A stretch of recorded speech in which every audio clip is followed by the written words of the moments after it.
जैसे जी रहे हैं, आप जैसे चल रहे हैं, वो बहुत बहुत घातक है आपके लिए, आपके ही परिवार के लिए, जिनसे आप प्यार करते हैं उनके लिए भी, जिनको आप नहीं जानते हैं उनके लिए भी।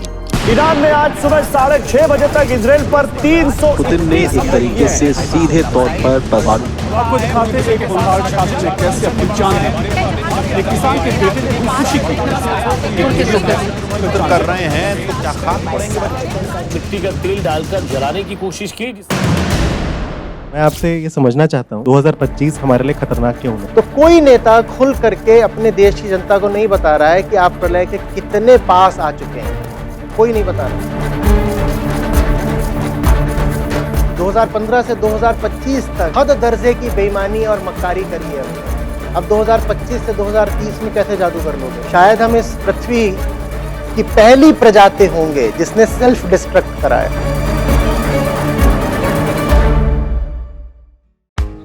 अब बताइए, स्वैग से करें 2025 का स्वागत। स्वागत स्वागत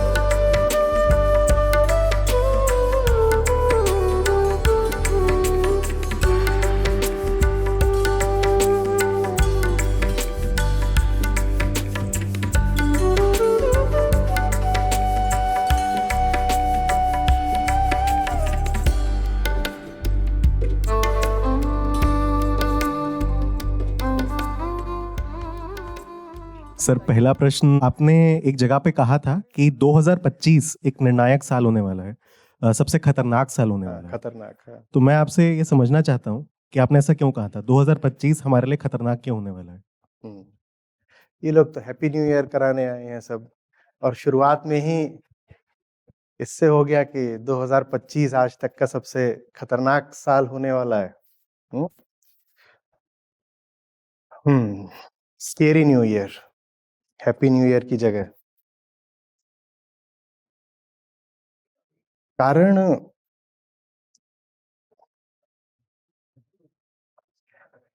कोई इधर 1, 2, 10 साल के भीतर नहीं बैठा हुआ है, बहुत लंबा चौड़ा कारण है, और उसकी चोट शताब्दियों तक जानी है। कोई घाव ऐसा होता है जो भर जाता है साल में, 4 साल में, तो हम नहीं कहते कि बहुत खतरनाक चोट लग गई है, पर ऐसा एक रोग लगा है जिसका उपचार 100,000 सालों में, तो कहते हैं सेंटिलिनियल और मिलेनियल टाइम स्केल्स, उनमें भी संभव नहीं होने वाला।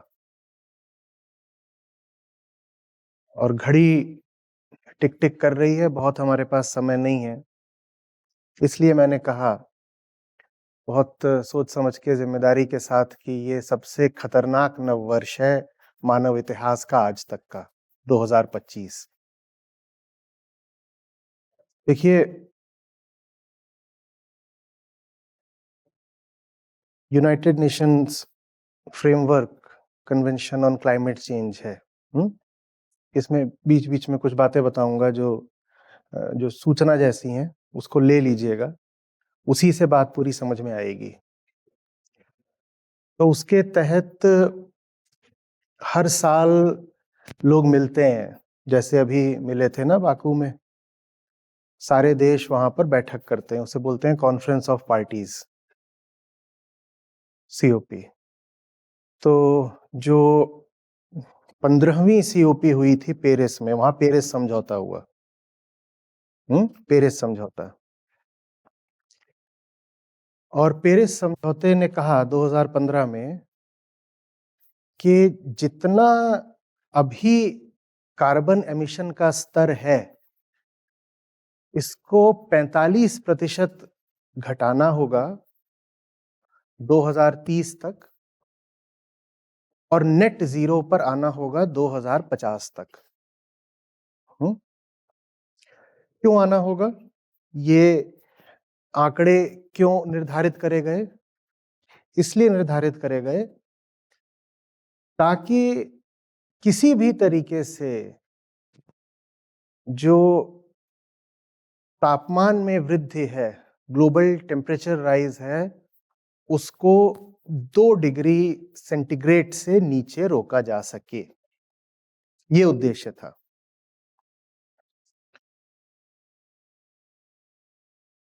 कहा कि 1.5 डिग्री हम चाहते हैं, पर 1.5 डिग्री न भी हो पाए तो 2 डिग्री से ज्यादा आगे नहीं जाना चाहिए टेम्परेचर राइज। ये हमने 2015 में समझौता करा था। 195 देश मिलकर बैठे थे और सबको ये बात समझ में आई थी कि 2 डिग्री पर इसको रोकना बहुत जरूरी है। तो लक्ष्य था टेम्परेचर राइज को रोकना। 1.5 डिग्री का लक्ष्य निर्धारित किया गया और उसके लिए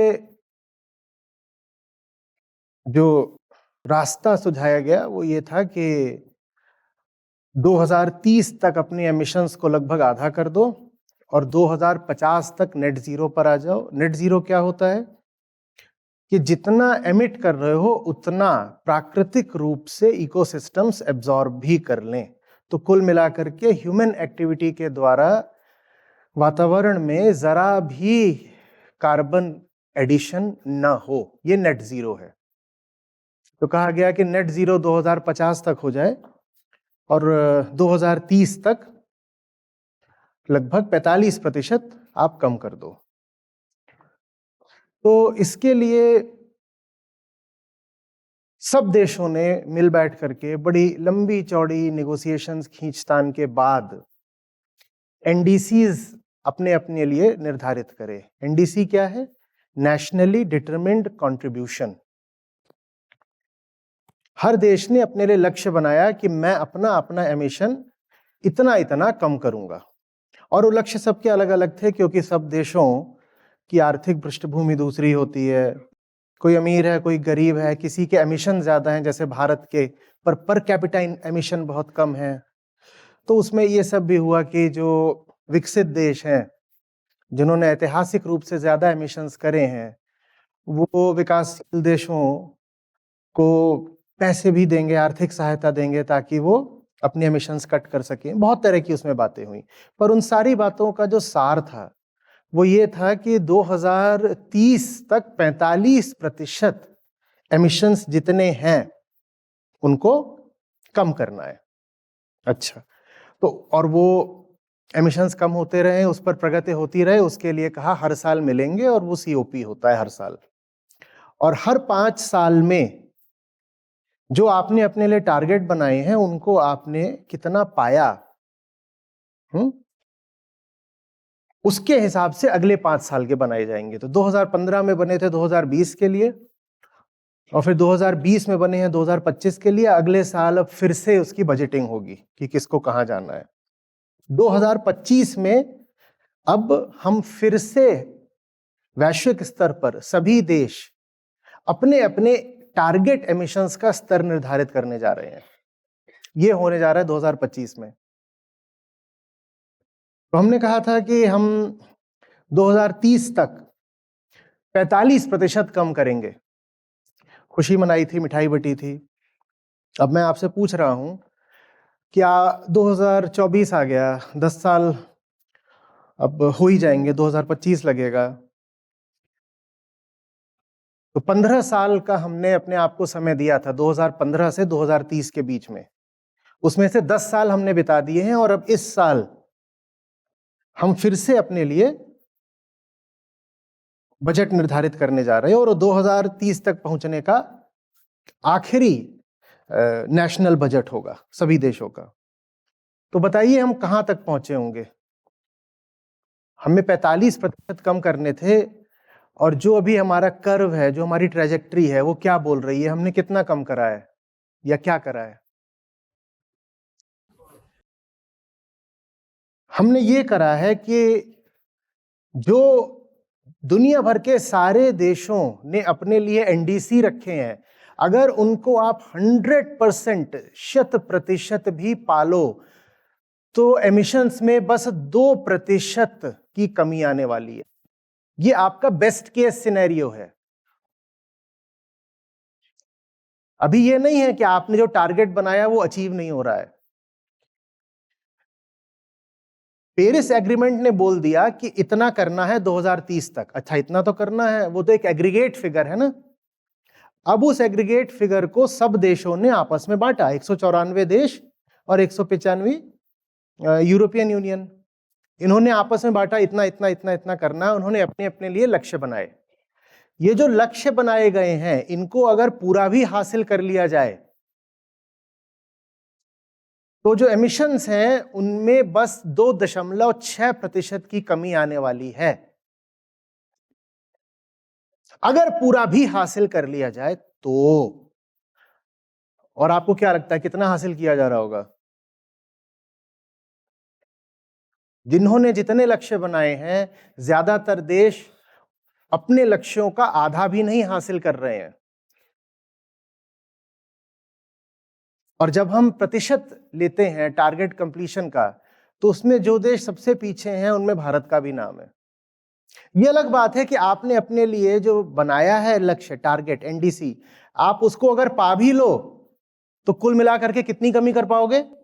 2% की। करनी कितने की थी? 45% की कमी करनी थी। और आप अगर अपने द्वारा निर्धारित राष्ट्रीय लक्ष्य पूरी तरह भी पालो कार्बन रिडक्शन का, अगर पा भी लो तो भी कितनी कर पाओगे? 2%। और हम ये 2% भी नहीं कर पा रहे हैं। तथ्य यह है कि कार्बन एमिशन रिडक्शन छोड़ दीजिए, कार्बन एमिशन साल दर साल बढ़ रहे हैं। और उन्हें कितनी तेजी से कम करने की जरूरत है, ये इसी से समझ लीजिए कि हमने कहा था कि 2030 में हमको उनको लगभग आधा कर देना है। हम एक इमरजेंसी पर खड़े हैं, ये बात हमें 2015 में ही पता थी। 2015 में हमने कहा 2030 तक आधा करो और 2050 तक नेट जीरो करो। पहली बेईमानी ये करी कि वहां एग्रीमेंट तो हो गया, वहां से वापस आ गए। उसके बाद हर देश ने जब अपने अपने लिए अलग अलग लक्ष्य बनाए तो उन लक्ष्यों में ही बेईमानी कर दी। वो लक्ष्य ही ऐसे थे कि उनको पूरा पालो तो भी कुछ हासिल नहीं होने वाला। और उसके बाद वो जो बनाए भी थोड़े बहुत, उनको भी दूर दूर तक पाने के कोई आसार नहीं है। कार्बन एमिशन हमें इतनी तेजी से कम करने हैं, थोड़ा सा कम तेजी से भी कम करोगे तो भी कुछ बहुत भयावह घटने वाला है। हमें इतनी तेजी से कम करने हैं, अगर आप इतनी तेजी से भी कम करोगे, जो डिक्रीज है उसका जो स्लोप है, ढलान है, वो थोड़ा भी कम होगा तो भी एक तरह की प्रलय है। और यहां तो ये छोड़ो कि कितनी तेजी से कम हो रहा है, कम नहीं हो रहा, बढ़ रहा है, बढ़ रहा है और बढ़ रहा है। आप अगर ग्लोबल टेम्परेचर राइज का कर्व देखेंगे तो वो है increasing at an increasing rate. न सिर्फ बढ़ रहा है, हमें कम करना, न सिर्फ बढ़ रहा है बल्कि एक्सिलरेट कर रहा है। बढ़ तो रहा है, ये बढ़ने की दर भी बढ़ रही है। हम यहां पर खड़े हुए हैं। क्यों पेरिस एग्रीमेंट ने कहा कि 1.5 डिग्री पर रोक देना भाई? क्यों कहा? क्योंकि 1.5 डिग्री पर कुछ बहुत खास है जो शुरू हो जाता है 1.5 से 2 डिग्री के बीच में। वैसे ये तो पता होगा ना कि 1.5 डिग्री का जो लक्ष्य हमने लॉन्ग टर्म निर्धारित करा था कि हम ग्लोबल वार्मिंग को हमेशा के लिए 1.5 डिग्री पर रोक देना चाहते हैं 2050 और 2050 के बाद भी, वो 1.5 डिग्री सन 2024 में ही हमने तोड़ दिया। ये खुशखबरी तो मिली होगी कि नहीं मिली है? हमने कहा था कि 1.5 डिग्री वो अधिकतम राइज है जिसके बाद टर्म यूज होती है लिवेबल प्लैनेट बचेगा। 1.5 डिग्री के बाद प्लैनेट लिवेबल नहीं रह जाएगा। किस वजह से नहीं रह जाएगा, उस कारण पर अभी आ जाएंगे। पर वो जो हमने अपने लिए लॉन्ग टर्म एक लिमिट निर्धारित करी थी 1.5 डिग्री की, वो लिमिट हमने 2024 में ही पार कर दी है। 1.54 पर हम आ चुके हैं। बस इतनी सी बात है कि अभी उसको फॉर्मली एक्नॉलेज नहीं किया जाएगा, क्योंकि ये डेटा 1-2 सालों का है, 2023-2024। उसको फॉर्मली एक्नॉलेज करा जाता है, इस क्लाइमेट में लॉन्ग टर्म ट्रेंड लिए जाते हैं। तो 10 साल 20 साल तक जब देखा जाएगा कि लगातार 1.5 डिग्री से ऊपर है, तब जाकर के उसको आधिकारिक ऑफिशियल स्वीकृति मिलेगी कि हाँ, माना कि 1.5 डिग्री, पर वो हो चुका है। ये सबको स्पष्ट था कि 1.5 डिग्री पर कुछ बहुत खतरनाक होता है, बहुत खतरनाक। एक टिपिंग पॉइंट है 1.5 डिग्री। क्या होता है ऐसा? अच्छा, मैं पूछूं क्या होता है ऐसा, उससे पहले ये तो स्पष्ट है ना कि 1.5 डिग्री वाली बात अब बहुत पीछे छूट गई। अब हम उसको रोक नहीं सकते, वो छूट गया। पेरिस में हमने अपने साथ मजाक करा था। पेरिस में हमने कहा 2030 तक हमें 45% एमिशन कम करने और 2050 तक हमें नेट जीरो पर आ जाना है। वो हमने मजाक करा था अपने साथ। कम करना तो छोड़ो, हमने और बढ़ा दिया है। ये स्पष्ट हो रहा है?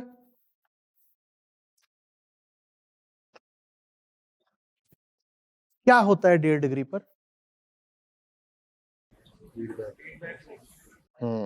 1.5 से 2 डिग्री के बीच में फीडबैक साइकिल्स सक्रिय हो जाते हैं, जिसके बाद अब आपके हाथ में नहीं रह जाता किसी भी तरीके से तापमान वृद्धि को रोकना। अब आप नहीं रोक सकते।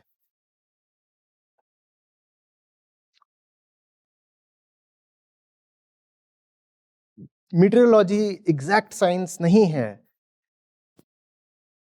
तो हम ये नहीं कह सकते कि वो बिल्कुल 1.5 पर होगा या 1.62 पर होता है, या कुछ साइकिल्स होते हैं जो 1.5 डिग्री पर सक्रिय होते हैं, कुछ 1.8 पर होते हैं। पर वैज्ञानिकों का मानना है कि ये सारे साइकिल्स, मैं भी आपसे उनकी बात करूंगा, ये सारे साइकिल्स 1.5 से 2 डिग्री के बीच में सक्रिय होना शुरू हो जाते हैं, और ये साइकिल्स म्यूचुअली रीइंफोर्सिंग भी होते हैं। मतलब एक साइकिल शुरू हुआ तो उसके शुरू होने की वजह से ही दूसरा साइकिल शुरू हो जाता है।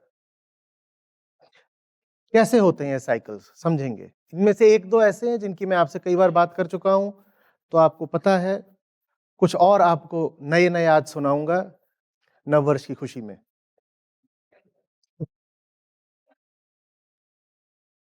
तो सबसे पहले तो जो आइस है, आर्कटिक आइस हो गई, ग्लेशियल आइस हो गई, उससे संबंधित।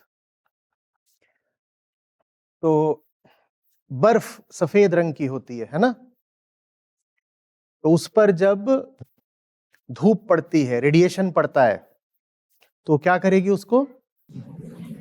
वो उसको रिफ्लेक्ट बैक कर देती है। रिफ्लेक्ट बैक कर देती है तो हीट एब्जॉर्प्शन नहीं होता है ना? तो ये काम बर्फ करती थी, पर तापमान वृद्धि के कारण बर्फ रही है पिघल। जब बर्फ पिघलती है तो बर्फ के नीचे से क्या एक्सपोज हो जाता है? पत्थर या सेडिमेंट्स, या कभी मिट्टी, सॉइल। ये किस रंग के होते हैं? ये गाढ़े रंग के होते हैं। जब ये गाढ़े रंग के होते हैं तो ये क्या करते हैं? ये रेडिएशन को एब्जॉर्ब करते हैं। जब ये एब्जॉर्ब करेंगे तो ये क्या हो जाएंगे? गर्म। जब ये गर्म हो जाएंगे तो इनके ऊपर जो बर्फ है या इनके बगल में जो बर्फ है वो और ज्यादा, जब और ज्यादा बर्फ पिघलेगी तो और ज्यादा ये जो रॉकी मैटर है डार्क, ये और ज्यादा एक्सपोज होगा। जब ये और एक्सपोज होगा तो और गर्म होगा, और गर्म होगा तो और बर्फ पिघलेगी, और बर्फ पिघलेगी तो और एक्सपोज होगा, और एक्सपोज होगा तो और गर्म होगा, और गर्म होगा तो और बर्फ पिघलेगी। अब आप इसको नहीं रोक सकते। अब आप इसको नहीं रोक सकते। अब ये साइकिल शुरू हो गया तो हो गया, अब आप इसको नहीं रोक सकते। और ये कहां तक जाएगा, इस बारे में दुनिया के नेता अपने अपने लोगों से कुछ बोलते नहीं है, चुप रहते हैं। पर ये 6 डिग्री, 7 डिग्री, 8 डिग्री पता नहीं कहां तक जा सकता है। बात करनी भी व्यर्थ है, क्योंकि वो बात करने के लिए कोई बचेगा नहीं। हम बहुत नाजुक लोग हैं, विशेषकर जो हमारी मनुष्य प्रजाति है, होमो सेपियंस, एक बहुत नैरो टेम्परेचर रेंज के भीतर ही हम जी सकते हैं। हम जंगल पर आश्रित नहीं है, हमें फसलें उगानी होती हैं। वो जो हमारी फसलें हैं वो भी कुछ खास जगहों पर ही उगती हैं, कुछ खास तरीके की वो बारिश मांगती हैं, कुछ खास तरीके का वो तापमान मांगती हैं। वो ये भी मांगती हैं कि अगर हवा भी चले तो कितनी चले, कितनी ना चले, बारिश हो भी तो किस मौसम में हो, किस मौसम में ना हो। तो इंसान बहुत जबरदस्त तरीके से आश्रित है प्रकृति पर, और आबादी भी हमने इतनी बढ़ा ली है कि उसको खिलाना एक बड़ा संवेदनशील मुद्दा है। तो बहुत कुछ ऐसा हो जाएगा जैसे ही ये साइकिल सक्रिय होते हैं कि उसकी चर्चा नहीं करी जाए तो बेहतर है। और साइकिल्स पर आते हैं बहुत सारे। बर्फ की बात हम कर रहे हैं तो परमाफ्रॉस्ट, परमाफ्रॉस्ट क्या होता है? परमाफ्रॉस्ट साइबेरिया, अलास्का, कनाडा, इन जगहों की वो चट्टान होती है या मिट्टी होती है जो लगातार जमी ही रहती है।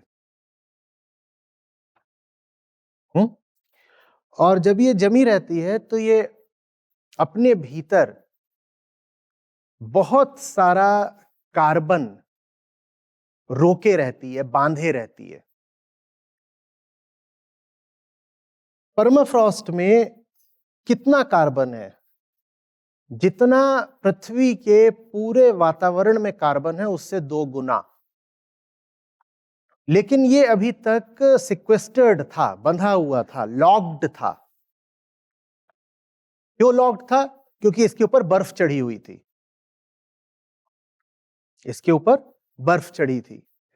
जैसे जैसे बर्फ पिघलती जा रही है, ये कार्बन ऑक्सीजन के संपर्क में आता जा रहा है और एटमॉस्फेयर में, वातावरण में रिलीज होता जा रहा है कार्बन डाइऑक्साइड बनके। जब ऑक्सीजन मिल जाता है ऑर्गेनिक मैटर को, तब तो फिर भी कम नुकसान होता है, उससे सिर्फ कार्बन डाइऑक्साइड बनती है। लेकिन जब वो ऑर्गेनिक मैटर जो मिट्टी में है, चट्टान में है, जब उसको पर्याप्त ऑक्सीजन नहीं मिलता तो उसका एनारोबिक ऑक्सीडेशन होता है, और तब कार्बन डाइऑक्साइड नहीं बनती है, तब मीथेन बनती है। और मीथेन का जो ग्लोबल वार्मिंग पोटेंशियल होता है वो कार्बन डाइऑक्साइड की अपेक्षा 85 गुना होता है। मतलब कार्बन डाइऑक्साइड के 85 मॉलिक्यूल्स जितनी हीट ट्रैप करेंगे, उतनी हीट मीथेन का एक अकेला मॉलिक्यूल करता है। ये परमाफ्रॉस्ट जो है ये पिघल रहा है और बहुत तेजी से पिघल रहा है, और इसके पिघलने से कार्बन डाइऑक्साइड और मीथेन दोनों ही वातावरण में रिलीज हो रहे हैं।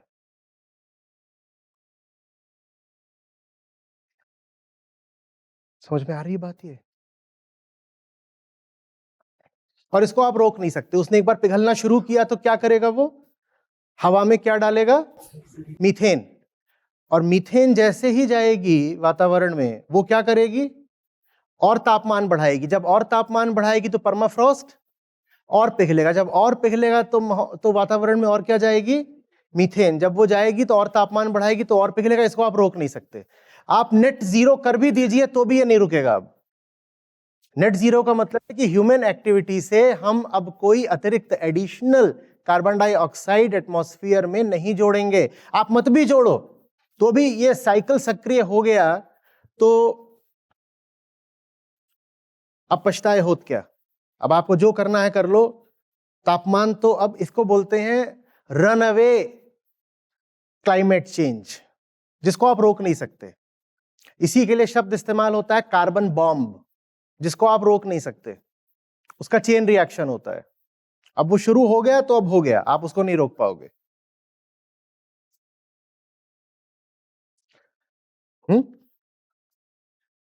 इसी तरह से होते हैं पीटलैंड्स। पीटलैंड्स क्या होते हैं और क्यों उनकी बात कर रहे हैं? क्योंकि परमाफ्रॉस्ट के बाद सबसे ज्यादा कार्बन इन्होंने ही अपने भीतर हमेशा दबा रखा होता है। ये कौन सी जगह होती हैं? वेटलैंड्स जानते हैं ना आप? वेटलैंड्स क्या होते हैं?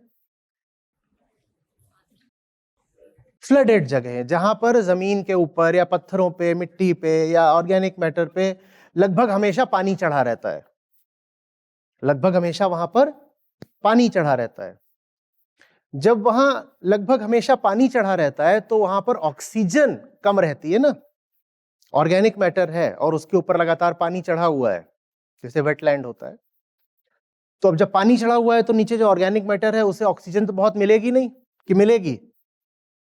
थोड़ी बहुत मिलेगी, वो भी जो पानी में घुली रहती है। तो उसका जो डिके होता है वो एनारोबिक होता है। बहुत सारी वहां पर मीथेन स्टोर हो जाती है। कितनी मीथेन स्टोर करते हैं पीटलैंड्स? पृथ्वी के सारे जंगल जितनी कार्बन डाइऑक्साइड स्टोर करते हैं उससे ज्यादा कार्बन डाइऑक्साइड इक्विवेलेंट पीटलैंड्स में स्टोर्ड है। और ये जो पीटलैंड्स हैं इनकी ड्राइंग हो रही है।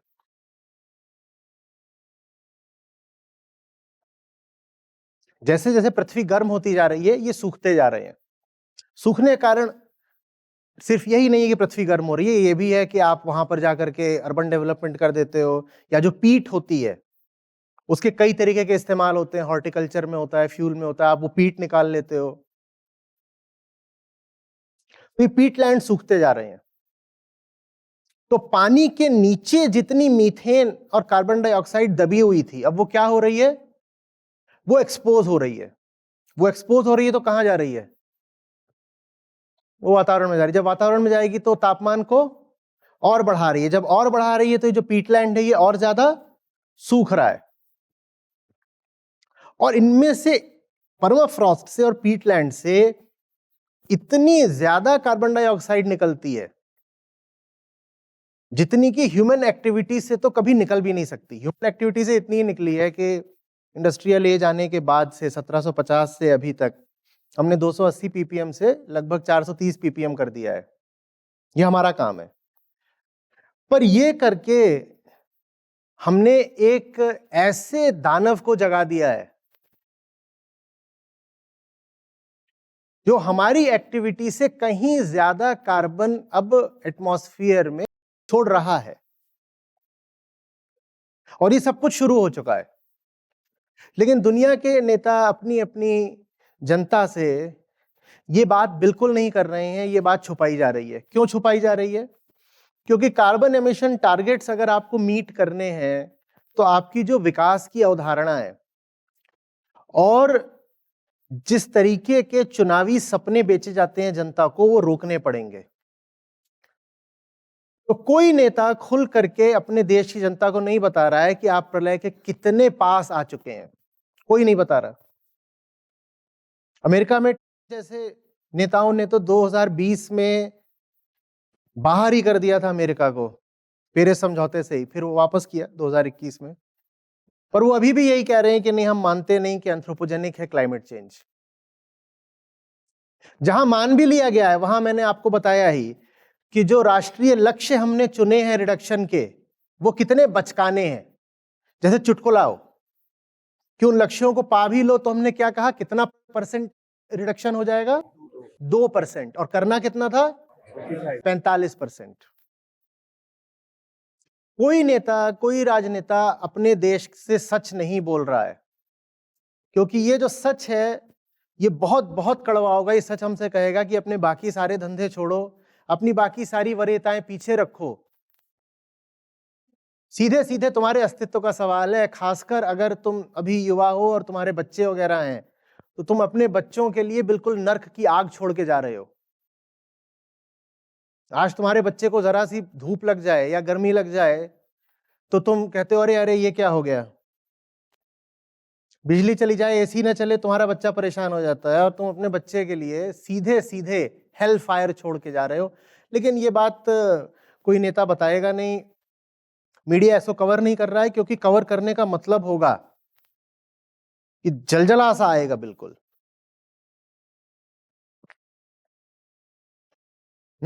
तो सब बिल्कुल एक फूल्स पैराडाइज में है। फूल्स पैराडाइज समझते हैं? बेवकूफ आदमी जो सोच रहा है सब ठीक है, और वो सिर्फ बेवकूफ ही नहीं है, वो बेईमान भी है। इस कदर बेईमान है कि अगर कोई आके उसको सच बताए तो सच को अस्वीकार करेगा और सच बताने वाले का ही मुंह नोच लेगा। ये चल रहा है पूरी दुनिया में, भारत में भी।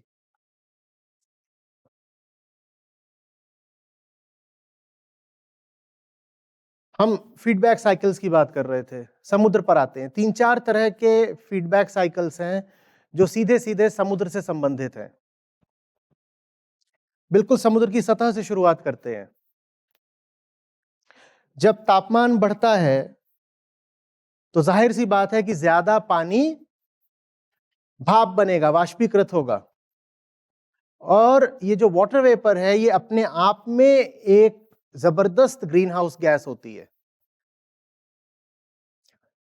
आपको ताज्जुब होगा ये जान के कि दुनिया का आधे से ज्यादा green house effect carbon dioxide से नहीं, वाटर वेपर से है।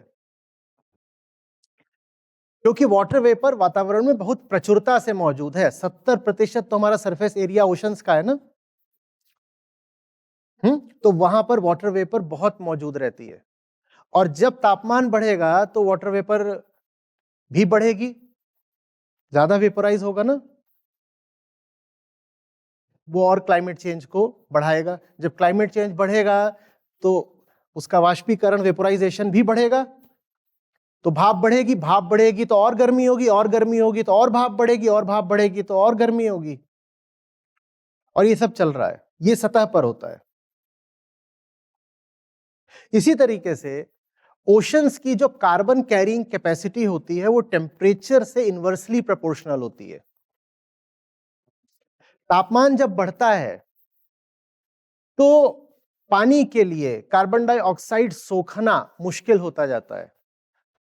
तो हमारे समुद्र जितने गर्म होते जाएंगे, जो कार्बन सिंक्स का वो काम करते थे, 2 तरह कार्बन सिंक होते हैं प्रकृति में, ज्यादा बड़े वाले, एक होता है ओशन और दूसरा होता है जंगल। तो हमारे ओशंस जो कार्बन सिंक का काम करते हैं वो काम उनका कमजोर पड़ता जा रहा है। तापमान बढ़ेगा तो उनमें जो कार्बन डाइऑक्साइड कॉन्सेंट्रेशन है, उनकी कैरिंग कैपेसिटी कम होती जाती है। कार्बन डाइऑक्साइड कम सोखते हैं और वाटर वेपर ज्यादा बनती है। दोनों तरीकों से आप मारे गए। ये हुई हरकत समुद्र की सतह पर। हम फीडबैक साइकिल्स की बात कर रहे हैं। अब आप समुद्र में थोड़ा सा नीचे चलिए। जब आप नीचे चलते हैं तो आप कोरल्स को जानते हैं ना, जीवाश्म जो रीफ्स बनाते हैं, वो सुंदर सुंदर जिनकी तस्वीरें आती हैं। पहले ज्यादा सुंदर आती थी, अब आता है कि देखो बर्बाद हो गई कोरल रीफ्स। तो ये जो कोरल्स होते हैं, इनकी एक्टिविटी तापमान बढ़ने के साथ मंद, शिथिल पड़ने लगती है, क्योंकि प्रकृति ने इनको एक खास तापमान पर काम करने के लिए बनाया है। तो इन्होंने जितना ऑर्गेनिक काम कर रखा होता है पहले से, वो भी टूटने बिखरने लगता है, उसका ऑक्सीडेशन होने लगता है, और उससे कार्बन डाइऑक्साइड और मीथेन दोनों जनरेट होते हैं। ये समुद्र के बीच में होता है। ये भी एक साइकिल है। जितना आपका समुद्र गर्म होता जाएगा उतना कोरल रीफ समाप्त होते जाएंगे, और वो जितना समाप्त होते जाएंगे उतना वो कार्बन एमिट करते जाएंगे। अब समुद्र में नीचे चलते हैं। समुद्र के तल पर मीथेन के हाइड्रेट्स पड़े होते हैं। समुद्र का जो हमारा तल है उसमें मीथेन के हाइड्रेट्स हैं, और वो एक टेम्परेचर पर स्टेबल रहते हैं। केमिस्ट्री का साधारण सा सूत्र होता है भाई कि हर कंपाउंड हर टेम्परेचर पर स्टेबल नहीं होता। बहुत सारे होते हैं जिन्हें सिर्फ गर्म कर दो तो टूट जाते हैं, जानते हैं ना हम ये। तो ये जो मीथेन के हाइड्रेट्स हैं ये समुद्र के तल पर पड़े रहते हैं, ओशन फ्लोर पर, और वहां ये अपना स्टेबल रहते हैं। पर जैसे जैसे तापमान बढ़ रहा है ये टूट रहे हैं और ये मीथेन छोड़ रहे हैं और वो मीथेन वातावरण में पहुंच रही है। 70% पृथ्वी का जो क्षेत्र है, सरफेस एरिया, वो ओशंस का है। तो सोचो कि कितने सारे एरिया पर ये हाइड्रेट्स पड़े हुए हैं, और वहां से जो मीथेन निकल रही है वो किस क्वांटिटी की होगी। और ये सब अभी लगातार चल रहा है, लगातार चल रहा है।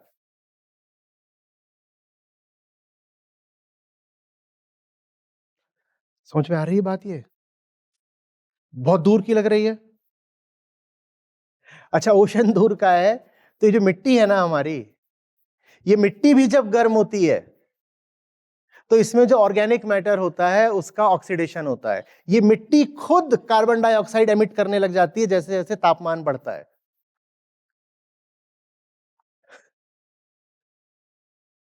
हमने बर्फ की बात करी, हमने समुद्र की बात करी, हमने मिट्टी की बात करी।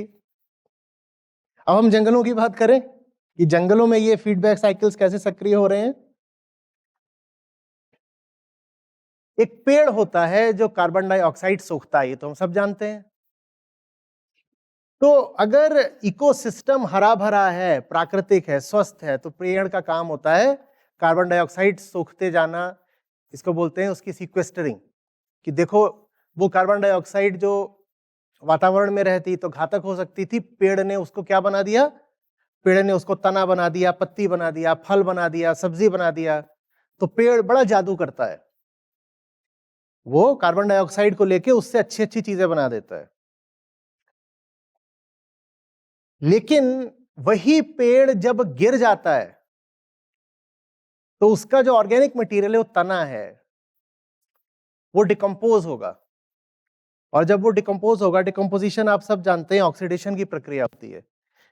जब वो डिकम्पोज होगा तो वो कार्बन डाइऑक्साइड छोड़ेगा।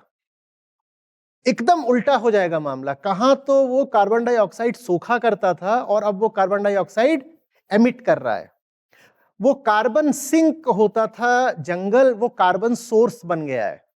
अमेज़न में, कॉन्गो बेसिन में, और जो हमारे साउथ ईस्ट एशिया के ट्रॉपिकल फॉरेस्ट्स हैं, उनमें ये हो रहा है।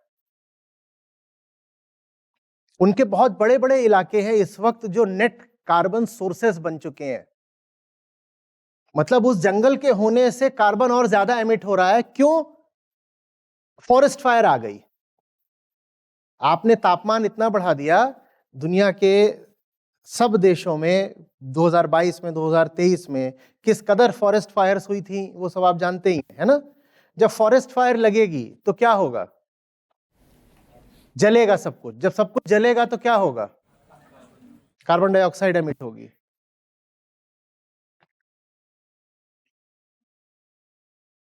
इसके अलावा जब हीट बढ़ती है एटमॉस्फेयर में तो उससे तमाम तरीके के एक्सट्रीम वेदर इवेंट्स होते हैं। जैसे ज्यादा बारिश हो गई, ज्यादा बारिश हो गई तो पेड़ को क्या होगा?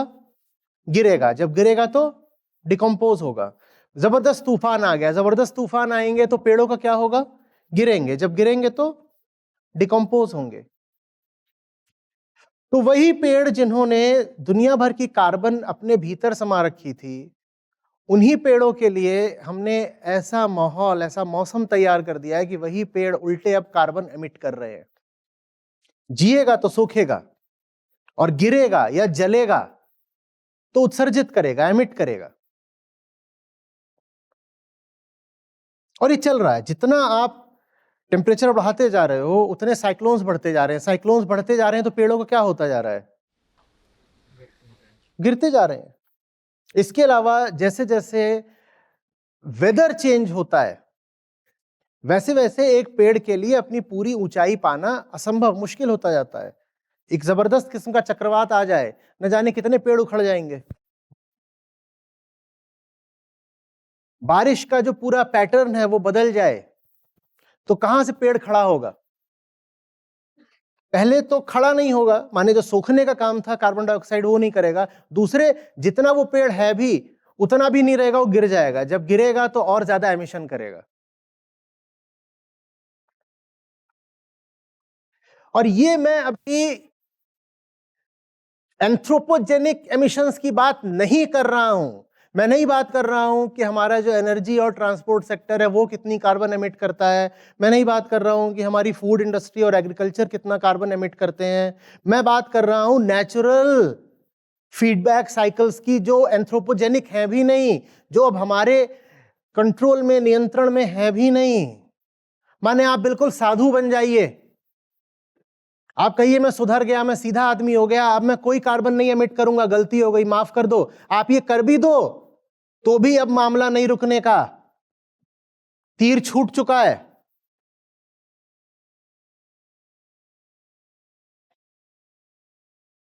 और ये तो तब है जब आप साधु बन जाओ। साधु बनने की हमारी कोई तैयारी है नहीं।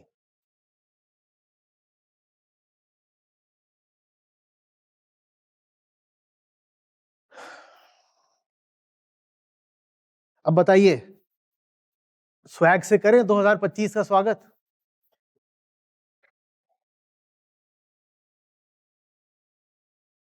इस साल फिर सारे देश, भारत भी, अपने आप को धोखा देने के लिए 2030 के लिए नए लक्ष्य बनाएंगे। कैसे बना लोगे?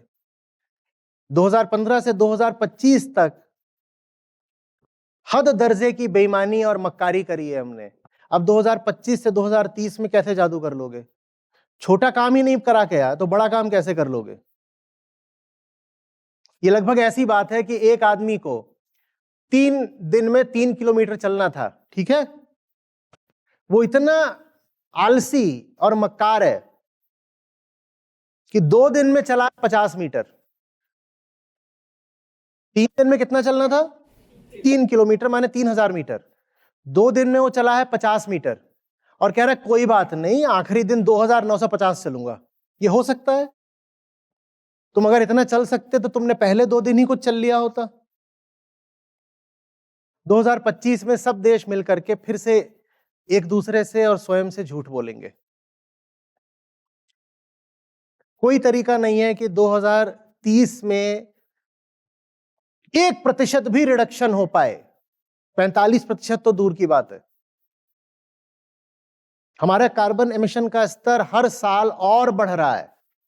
जितनी ppm CO2 है एटमॉस्फेयर में, उसमें हम हर साल इजाफा कर रहे हैं, कम नहीं कर रहे हैं।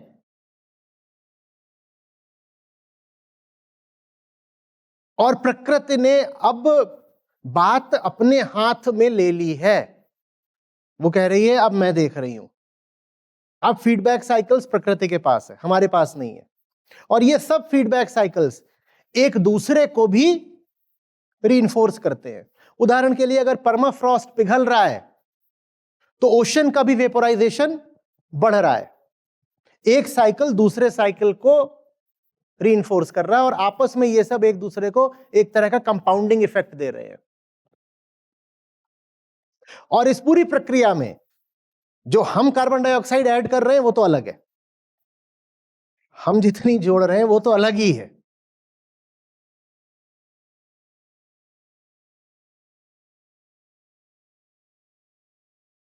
अब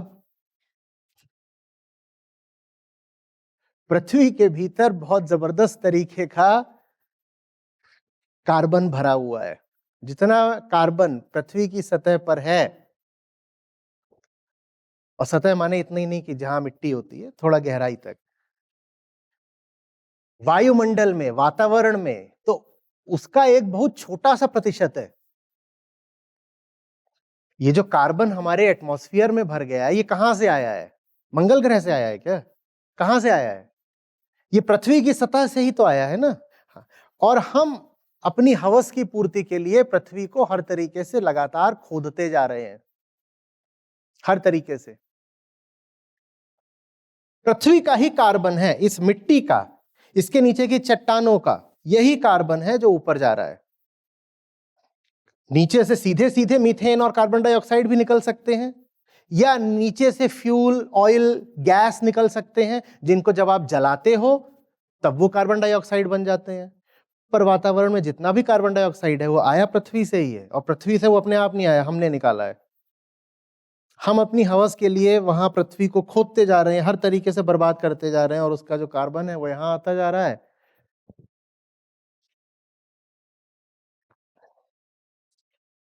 मानव इतिहास के 16 सबसे गर्म महीने अभी चल रहे हैं।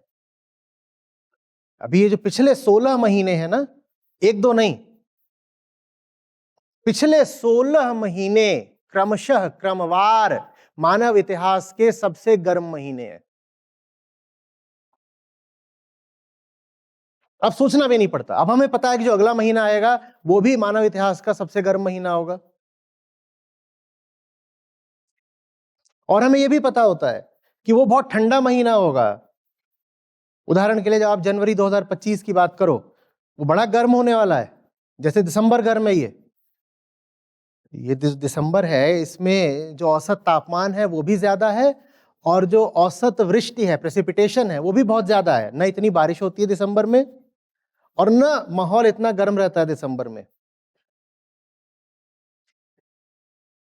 हमारी जो इंडस्ट्री है ना, ऊनी कपड़े बेचने वाले, हीटर बेचने वाले, ये सब घाटे में जा रहे हैं।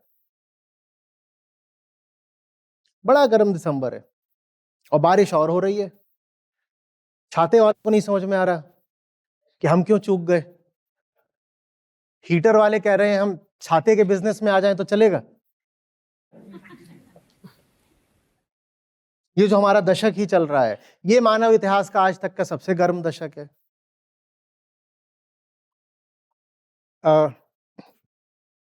वर्ल्ड मीटरोलॉजिकल ऑर्गेनाइजेशन के होम पेज पर ही इंडस्ट्रियल एक्टिविटी जब से शुरू हुई है तब से आज तक का क्लाइमेट चेंज का कर्व है।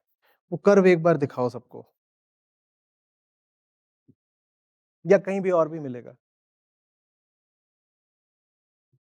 वो कर्व ऐसा नहीं है कि वो ऐसा है, वो ऐसा है।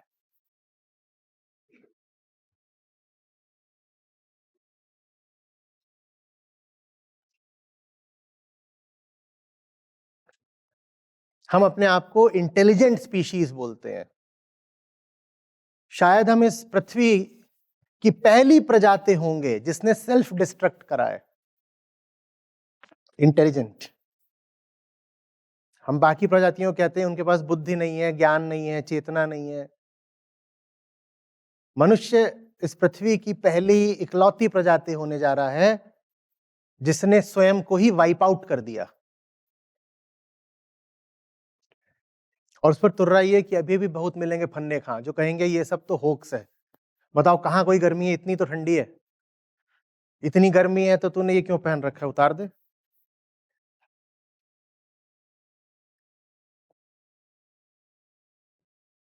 ट्रंप जब पिछली बार थे अमेरिका के राष्ट्रपति, तो एक दिन बहुत ठंड पड़ी, एक दिन बहुत ठंड पड़ी, तो बोलते हैं कहां है क्लाइमेट चेंज, इतनी तो ठंड पड़ रही है, कौन सी ग्लोबल वार्मिंग।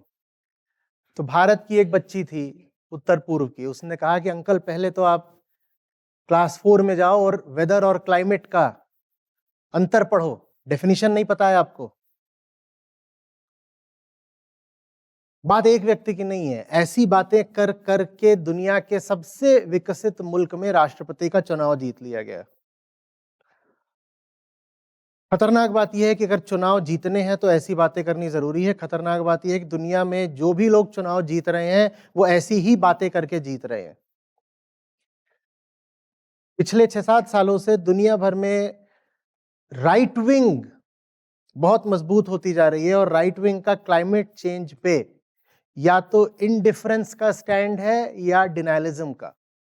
क्लाइमेट डिनायलिज्म समझते हैं ना, हो ही नहीं रहा, कुछ नहीं है ऐसा, ये सब वैज्ञानिक झूठ बोल रहे हैं। और जो लोग, जो नेता जितनी ऐसी बातें करते हैं उन्हें उतने ज्यादा वोट मिलते हैं।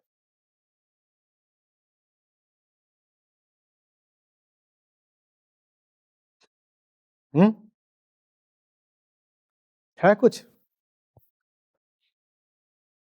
जब तक स्लाइड्स आ रही हैं तो बताता हूं एक मजेदार बात। 4-5 कर्व्स हैं, ये आप लोग अपने लिए एक्टिविटी की तरह करिएगा। Human population growth, concentration of atmospheric CO2, global GDP growth,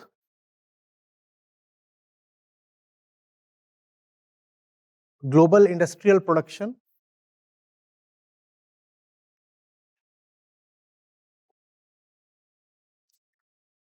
और ऑब्वियसली एटमॉस्फेरिक टेम्परेचर राइज।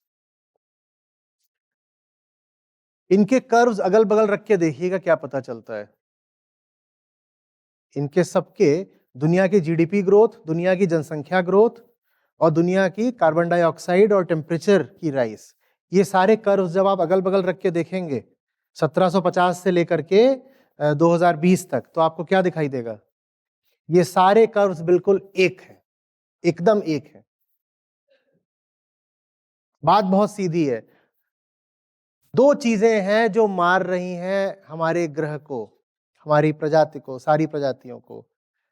पहला जनसंख्या और दूसरा कंजम्पशन, पॉपुलेशन एंड कंजम्पशन। इतना सीधा मामला है, बहुत ज्यादा इसमें साइंस चाहिए भी नहीं है। हमारी स्पीशीज ने अपनी आबादी बढ़ा बढ़ा के और भोग भोग के सब कुछ बर्बाद कर डाला। जाहिर सी बात है, अगर कुछ समाधान अभी भी हो सकता है, जिस हद तक अब संभावना बची है, वरना एक बार फीडबैक साइकिल सक्रिय हो गए तो बचने की संभावना कम होने लग जाती है। अगर कुछ संभावना अभी भी है बचने की, तो वो यही है कि यही दोनों चीजें कम करो। क्या? आबादी और कंजम्पशन। और आबादी और कंजम्पशन भी दो अलग अलग चीजें नहीं है, वो दोनों इंसान की एक ही वृत्ति से निकलती हैं। क्या? भोगो। जो मूल अहंता है, जो गहरा अज्ञान है, वही ये दोनों काम कराता है। और इसीलिए जो लोग ये काम करते हैं अक्सर दोनों काम करते हैं। नहीं मिलेगा व्यक्ति जो दोनों में से एक ही काम कर रहा है। आम आदमी की दोनों ख्वाहिशें होती हैं, हम बहुत सारे हो जाएं और हम बहुत सारा भोगें, क्योंकि ये दोनों ख्वाहिशें एक ही है। Let me consume and let me consume from as many hands, as many bodies, as many mouths as possible.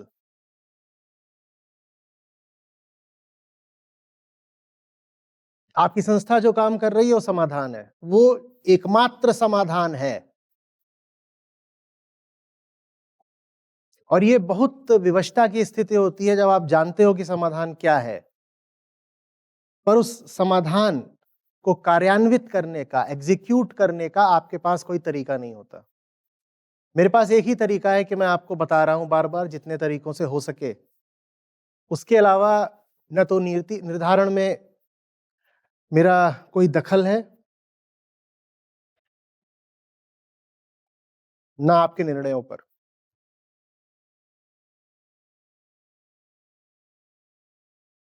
ये है को 1750 से दिखाओगे तो और क्लियर रहेगा, पर ये समझ में आ रहा है ना। और ये 400 ppm नहीं है अभी, अच्छा 2018 तक का है। 2018 तक में 400 ppm है, अभी ये 430 ppm है। प्रकृति अपना काम जानती है। कर्व फ्लैट है, दिख रहा है? कब से फ्लैट है? न जाने कब से फ्लैट है। ये नीचे एक्स एक्सिस का बताओ तो है क्या? एक्स एक्सिस कैसे पता चलेगा लोगों को? हाँ, ये ठीक है, ये देखो। और यही जो कर्व है, ये ह्यूमन पॉपुलेशन ग्रोथ का भी कर्व है। माने इंसान पैदा होता ही है कार्बन एमिट करने के लिए। कुछ ऐसे कर्व्स हैं जिनमें पहले का डेटा उपलब्ध नहीं है, पर जहां से उपलब्ध है वहां से देखो तो बिल्कुल कर्व सारे एक से दिखाई देंगे। हमारी जो जिंदगी की अंडरलाइंग फिलॉसफी है, वही इन सारे कर्व्स का कारण है। हमारी अंडरलाइंग फिलॉसफी है, खुद को नहीं जानो, बाहर जाकर के भोगो। अपनी तरफ नहीं देखो, बाहर जो कुछ भी है उसे कंज्यूम करते चलो। उसने ये कर दिया है। और वर्ल्ड पॉपुलेशन और कार्बन डाइऑक्साइड, जो पहले दो कर्व्स हैं, उनको ध्यान से देखिए। मजा आया?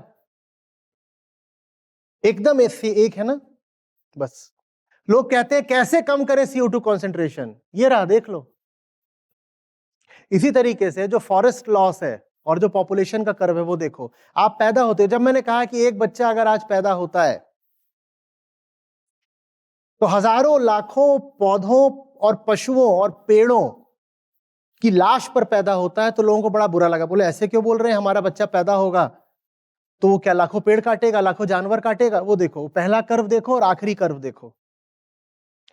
पहला और आखिरी कर्व देखिए और बताइए क्या मैंने गलत कहा कि आज अगर बच्चा पैदा होता है तो एक बच्चे के पैदा होने का मतलब है कि आपने लाखों जानवर मार दिए और लाखों पेड़ काट दिए। क्या मैंने गलत कहा?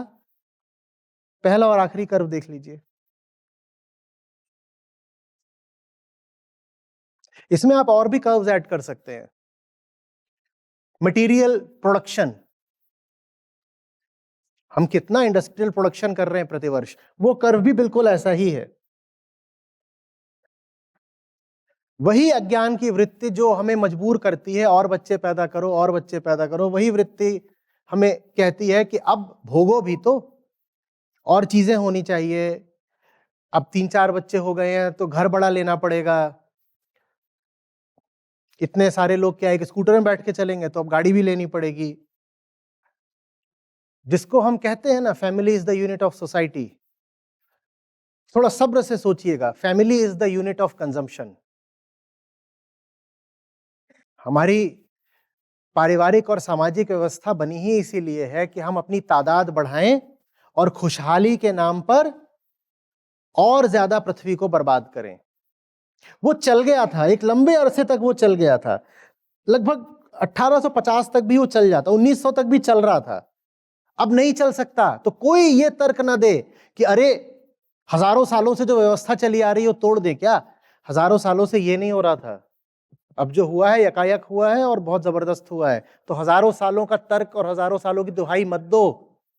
आज तुमको जीने के नए तरीके चाहिए, अगर जीना चाहते हो तो। पुराने तरीकों से नहीं जी सकते।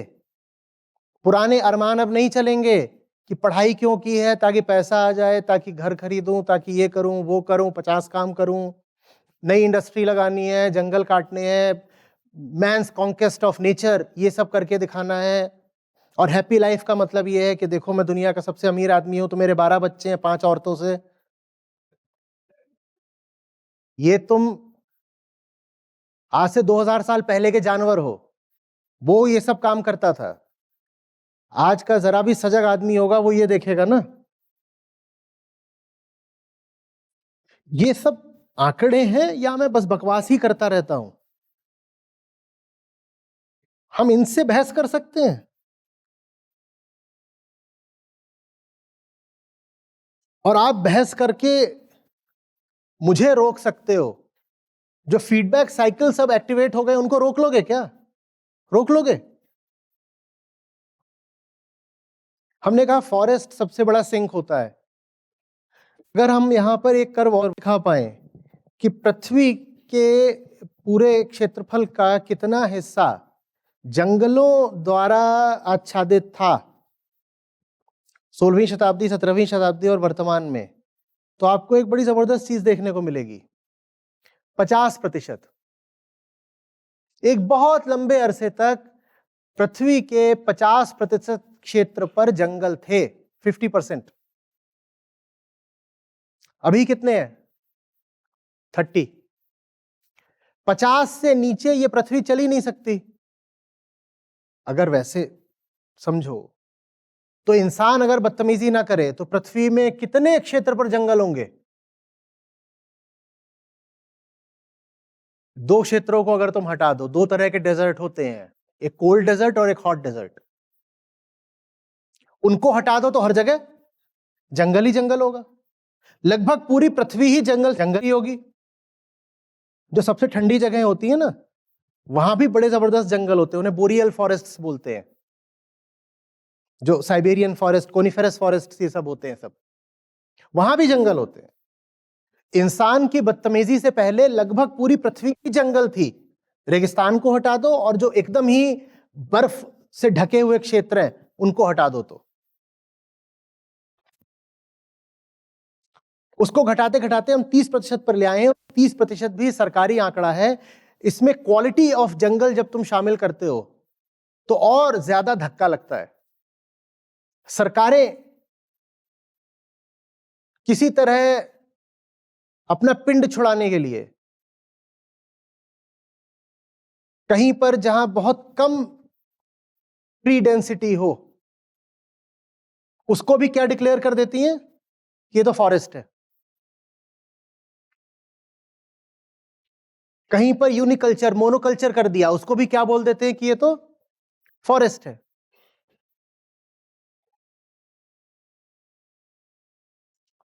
फॉरेस्ट ही नहीं है तो कौन सोखेगा कार्बन? और फॉरेस्ट हो नहीं सकते, आप आबादी बढ़ा रहे हो, वो कहां रहेगा? उसके खाने के लिए अन्न उगाना पड़ेगा ना। खेत कहां से आएंगे? जंगल काट के ही तो खेत बनेगा।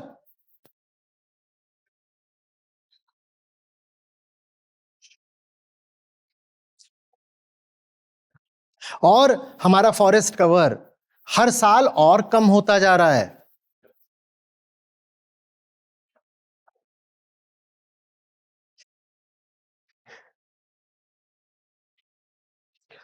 कुल 4000 मिलियन हेक्टेयर हमारे पास फॉरेस्ट है पृथ्वी पर,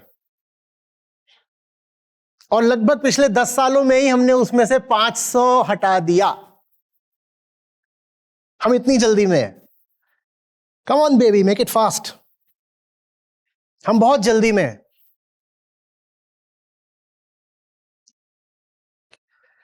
सबसे ज्यादा कहां कहां हटाया जाता है मालूम है? गरीब देशों में। जैसे भारत 2015 से 2020 के बीच में जिन देशों में सबसे ज्यादा फॉरेस्ट कवर हटाया गया, उनमें से एक भारत है। जल्दी से जल्दी डेवलपमेंट मांगता।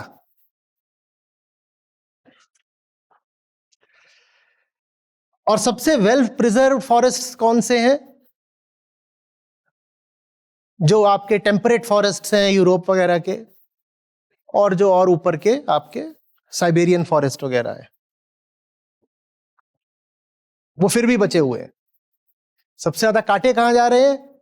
ब्राजील में, अफ्रीका में, भारत में, मलेशिया, इंडोनेशिया में।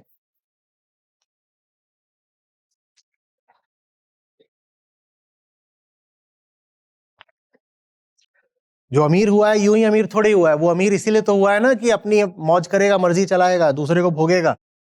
तो जैसे एक अमीर आदमी दूसरे गरीब के ऊपर चढ़ के बैठता है, वैसे एक अमीर देश भी तो गरीब देशों पर चढ़ के बैठेगा ना।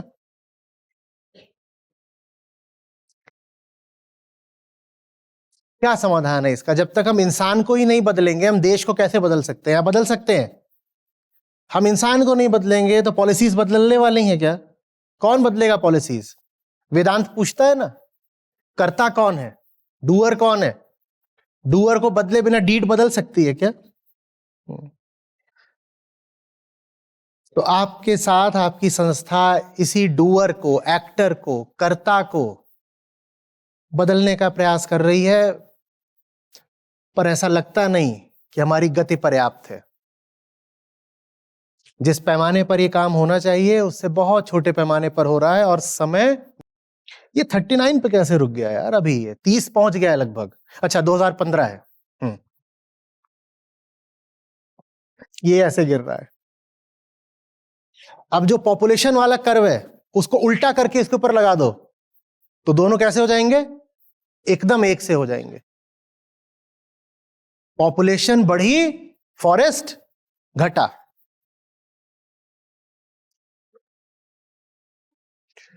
एक आपको आंकड़ा दूं, कमजोर दिल वाले ना सुने, या जिन्होंने ज्यादा खावा लिया वो ना सुने, उलट दोगे। पिछले 50 सालों में ही कुल मिलाकर के जितनी हमारी वाइल्ड पॉपुलेशन थी जंगलों के भीतर, हम उसका 75% समाप्त कर चुके हैं। मतलब दुनिया भर के जंगलों में कुल मिलाकर के अगर 40 पशु पक्षी हुआ करते थे तो सिर्फ 50 साल के अंदर हमने उसको 10 कर दिया है। 75% साफ कर दिए।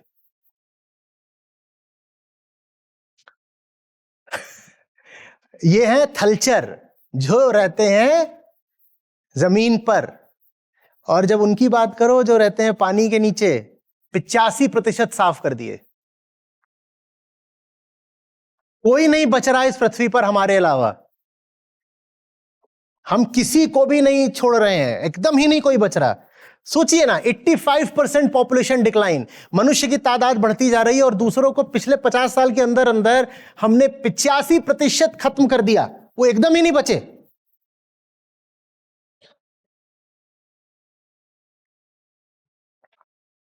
और कहां बचेंगे? यही तो रहते थे वो तो यही रहते थे, कैसे बचेंगे? गीता इस वक्त इसलिए नहीं है कि आपको स्वर्ग पहुंचा देगी, गीता इसलिए है कि वो शायद पृथ्वी बचा देगी। स्वर्ग वगैरह छोड़ दो, अभी तो पृथ्वी बच जाए, यही बहुत बड़ी बात है।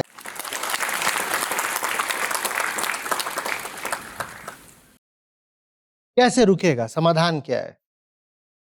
आम आदमी ही समाधान है, क्योंकि दुनिया में जो देश सबसे ज्यादा एमिशन कर रहे हैं वो सब डेमोक्रेटिक है। G20 आप जानते हैं ना? G20, हाँ, वो दुनिया के 80 से 90% कार्बन एमिशंस का जिम्मेदार है और G20 पूरा डेमोक्रेटिक है। मैं क्या कहना चाहता हूं? बात किसके हाथ में है? बात आपके हाथ में है, लेकिन आपको बेवकूफ बनाया जा रहा है, आपको ऐसे मुद्दों में उलझाया जा रहा है जो बिल्कुल नकली है, ताकि आप ये बात ना करो। जो दुनिया के 6 देश हैं जो सबसे ज्यादा एमिशन करते हैं, US, China, Bharat, Russia, European union, Brazil, ये सब के सब या तो डेमोक्रेटिक है या कम से कम सेमी डेमोक्रेटिक है।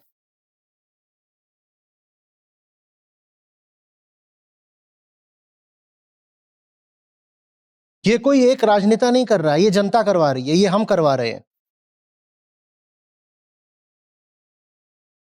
आचार्य जी, जैसे अब हम बुक स्टॉल्स ऑर्गेनाइज करते हैं अपनी अपनी सिटीज में, अब आपने इतना बड़ा ये इशू जो बताया है, लेकिन जब ग्राउंड पे काम करते हैं ना, तो पता नहीं ये जो हमसे ऊपर की एक जनरेशन है या हमारी भी, ये थोड़ी अनअवेयर है चीज़ों को लेके।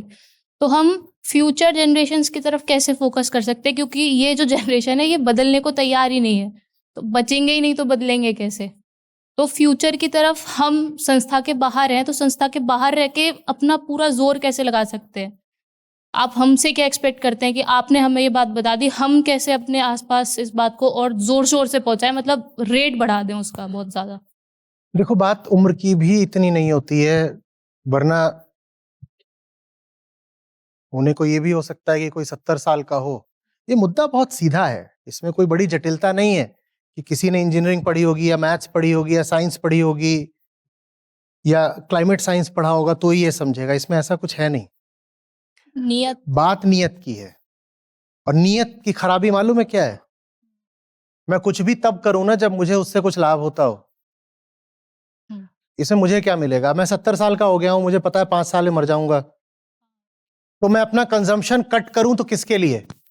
मान लो मैं कह रहा हूं कि मैं आने वाली पुश्तों के लिए रोक रहा हूं अपना कंजम्पशन, तो मैं तो मर जाऊंगा, उनसे मुझे क्या मिलेगा? मैंने उन्हें कुछ दे दिया, बदले मुझे क्या मिला? बात बस ये है, इतनी सी बात है। इंसान के भीतर जो ये भाव है कि मैं एक इंसान हूं जो पैदा हुआ है भोगने के लिए, जो दुनिया से अलग अपने हित साध सकता है, दूसरों को बर्बाद करके खुशी पा सकता है, जब तक इंसान के भीतर ये चीज रहेगी तब तक इसका मुकाबला करना बहुत मुश्किल है। देखो, और किसी तरीके से हो सकता ना बेटा तो मैंने करा होता। अभी तो मुझे थोड़ा सा अध्यात्म के अलावा कोई तरीका नहीं है, कोई तरीका नहीं है। अब आपको ये तरीका मुश्किल लग रहा है तो क्या करें? नहीं, मुश्किल चुनौती मुश्किल है तो तरीके भी मुश्किल ही होंगे ना। आसान तरीके होते तो सबसे पहले मैंने ले लिए होते।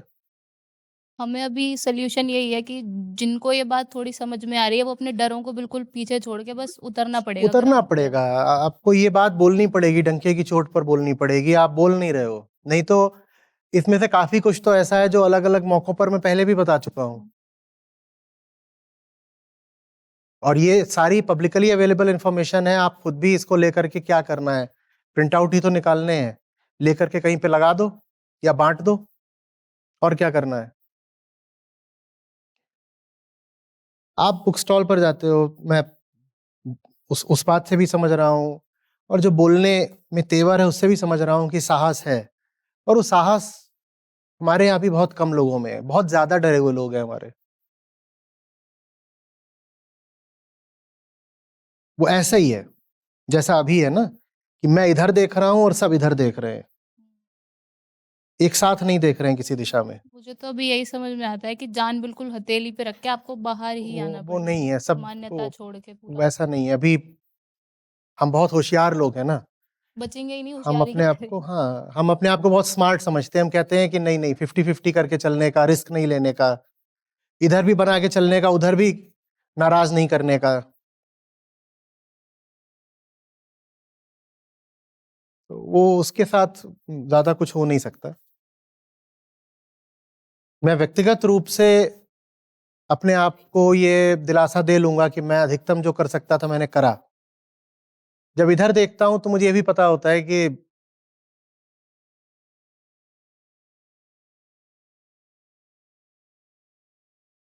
और किसी को ना सिर्फ वो आंकड़े समझाने से भी नहीं होगा, क्योंकि ये आंकड़े भी जिनको पता भी हैं, वो भी कोई अपना चाल चलन ढर्रा थोड़े ही बदल रहे हैं।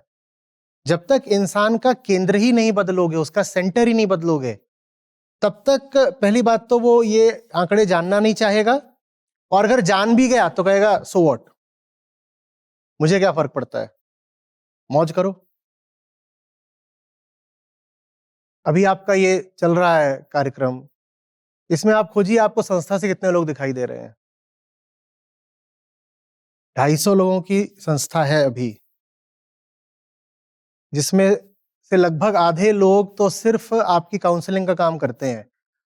उनमें से आपको यहाँ 6 भी ना दिख रहे होंगे। देखिए कितने दिख रहे हैं, अपने अपने काउंसलर खोजने की कोशिश करिए, अगर मिल जाए तो। ये तो छोड़िए कि आप हमारे साथ हैं। आज 29 तारीख है, 29 तारीख को भी संस्था ये सेशन नहीं अटेंड कर सकती। वो सब मिल करके लगभग 40% लोग हैं अभी भी जो भागने को तैयार हैं। वो उनका पीछा कर रहे हैं, फोन कर रहे हैं कि एनरोलमेंट कर लो, एनरोलमेंट कर लो। ऐसे थोड़ी मिशन चलता है। आप सोचिए ना, आप इतनी दूर से यहां पर आए हो, और जो यहीं के हैं उनको ये गुंजाइश नहीं है कि वो यहां आगे बैठ सके। मैं संस्था के लोगों की बात कर रहा हूं, वो इस वक्त भी फोन पर लगे हुए हैं। और उससे क्या हो जाएगा? 150 करोड़ लोगों का देश है, 850 करोड़ लोगों का विश्व है।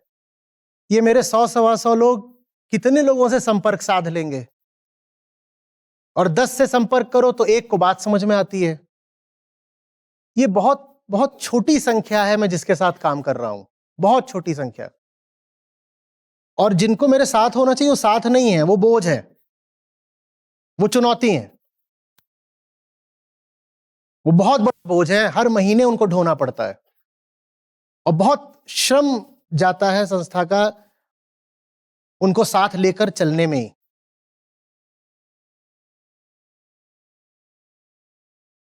एक ही तरीका है, जैसे आपने समझा वैसे ही कोई और समझ पाएगा। और अगर कोई वैसे ही समझेगा जैसे आपने समझा, उसी माध्यम से, उसी जरिए से, तो आपको उसको वहां ही लाना पड़ेगा जहां आप खड़े हो।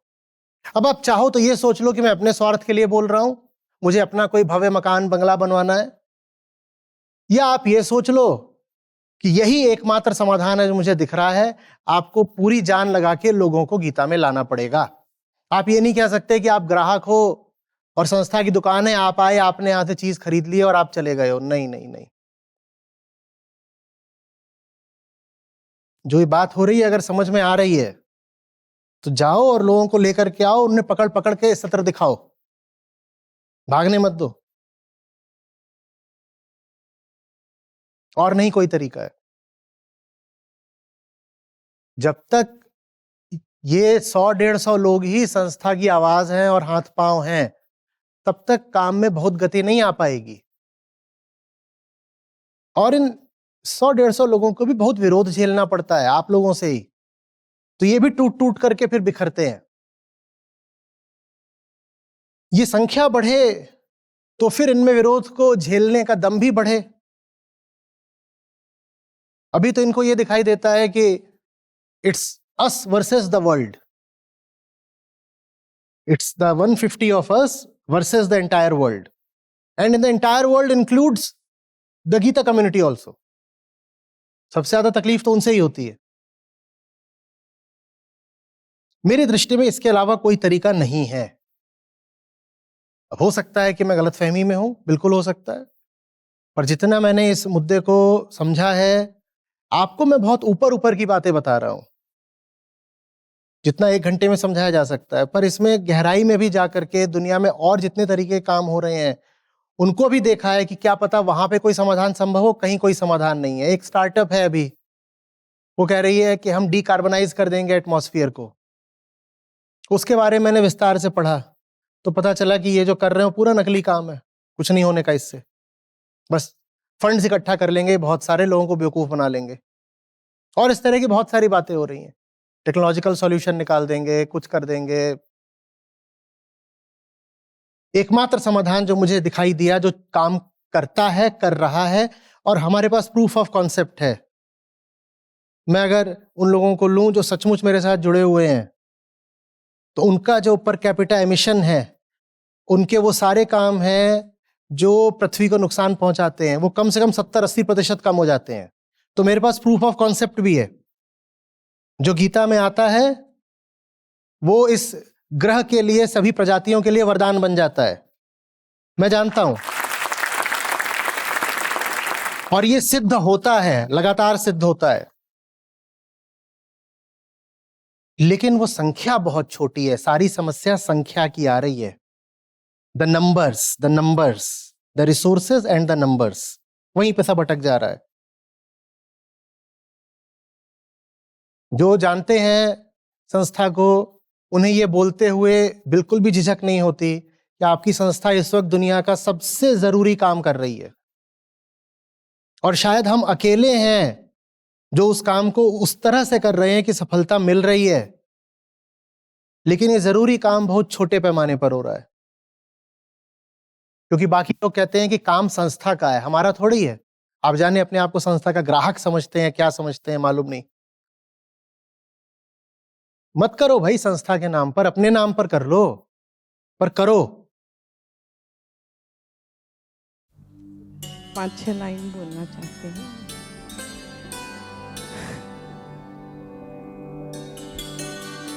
आज भी सर धड़कन वैसी पड़ रही है, पता नहीं क्यों। भटक्यो भूल्यो डर अब, दरवाजे पे दस्तक नहीं देतो। भटक्यो भूल्यो डर अब, दरवाजे पे दस्तक नहीं देतो।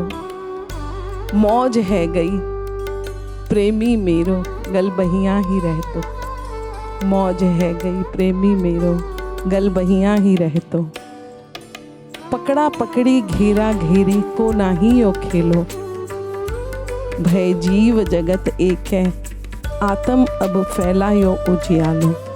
साचो सुख बरन्यो नहीं जावे, अंतस में गहरायो।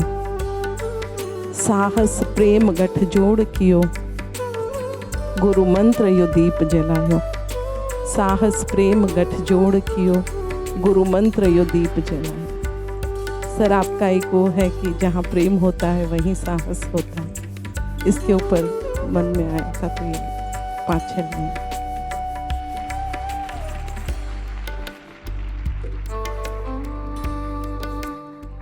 प्रणाम आचार्य जी। हाँ जी, कहिए। मेरा नाम शबनम है। जानता हूँ। आप जो बोले हैं जूतम पैजार करो, तो वो मैं कर चुकी हूँ। अभी मैं 2 बच्चों की मैं माँ हूँ, दोनों बच्चों को मुझसे जुदा कर दिया गया है, बात भी नहीं करने दिया जाता है। मैं लास्ट अप्रैल से यहीं नोएडा में हूँ और आपको देखती हूँ, आप कुछ नहीं पहनते। मेरे पास 1-2 आइटम थे सोने के, मैं बेच के पीजी में दे दी। और मैं आपको सुन रही हूँ, आपके शिक्षाओं ने ही मुझे संभाला है। ना मेरे पास शिक्षा है ज़्यादा और ना ही मैं मजबूत थी, लेकिन यहाँ आकर आपको सुनते सुनते मजबूती आ रही है मुझ पर। और आपने बताया है मजबूती ही सुंदरता है। तो बस यही, और कुछ नहीं, सवाल जवाब नहीं था, बस आपको सुनाना था अपना बात। प्रणाम। मैं 4 साल पहले बत्तख, मुर्गी, अंडा बेचता था, अब किताब आपका बेचता हूँ और रोज बेचता हूँ सर।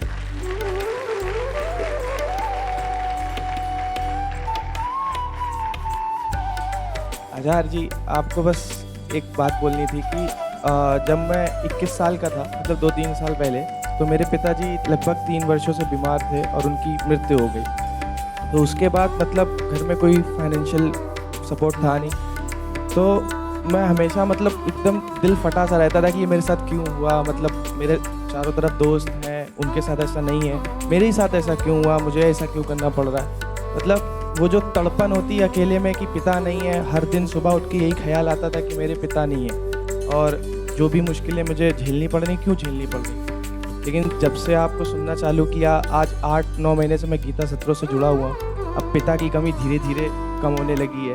ऐसा लगता है कि हाँ, अब जीवन में जो डिसीजन मेकिंग है, जो मुझे किसी बड़े से सीखनी चाहिए, वो मुझे नहीं लगता आपसे अच्छी किसी ने मुझे सिखाई है। तो मेरी माताजी मुझसे रोज़ कहती हैं कि तेरा गीता सत्र का एग्ज़ाम कब है। तो और मैं उनको बताता हूँ कि मतलब मेरे परसेंटाइल इतने आए, ये आए, तो बोलते मुझे बता तू कितना परसेंटेज ला रहा है, परसेंटाइल तो रहने दे। धन्यवाद देना चाहूँगा आपका। माँ को कहना आचार्य जी ने नमस्ते बोला। आचार्य जी नमस्ते, मैं राम शर्मा। एक छोटी सी पोएम है। तुम्हें कबीर के पदचिन्ह कहूँ या भेड़ चाल से भिन्न कहूँ कृष्ण की कोई कला या कहूँ देखो एक वीर चला, जोश जगाती जवानी कहूँ या विवेकानंद की वाणी कहूँ, राक्षियों की कहूँ पुकार या वेदांत की तुम हो ललकार, कहूँ चेतना का तुम्हें चिराग या अहम बुझाने वाली आग, बेजुबानों की जुबान कहूँ या भविष्य का निर्माण कहूँ समय से छिड़ा युद्ध या कहूँ वासना के विरुद्ध, आसमां सी ऊंचाई कहूँ या जीवन की गहराई कहूँ झुन्नू को जगाने वाले या नैया पार लगाने वाले, तुम्हें सत्य का चुनाव कहूँ, अंगद का अड़िग पाँव कहूँ, महिला की बुलंद आवाज कहूँ, भारत का तुम्हें मैं नाश कहूँ, तुम हो राम से पुरुषोत्तम, नवयुग का तुम्हें आगाज कहूँ, जग के कोलाहल में तुम्हें आत्मा से मिलता एकांत कहूँ, माया से मुक्त करे उस गुरु को मैं आचार्य प्रशांत कहूँ।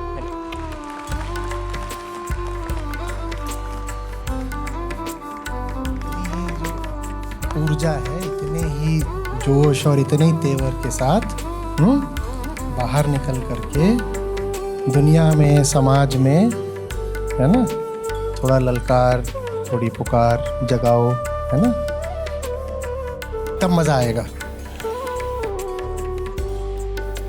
है ना। फोटो क्या करोगे? माल्यार्पण होगा। रुको मैं नीचे आ जाता हूँ, नहीं तो ये धंसेगा। आ रहा हूँ।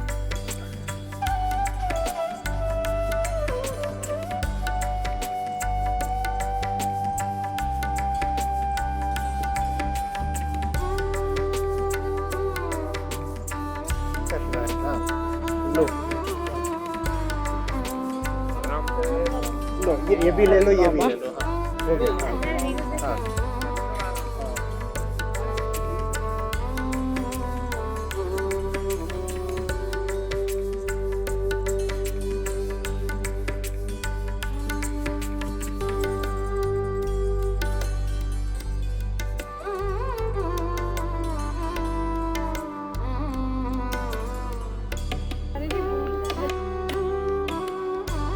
नहीं बिल्कुल, मैं सिर्फ हेल्थ खाता हूँ, बेटा कर रहा हूँ।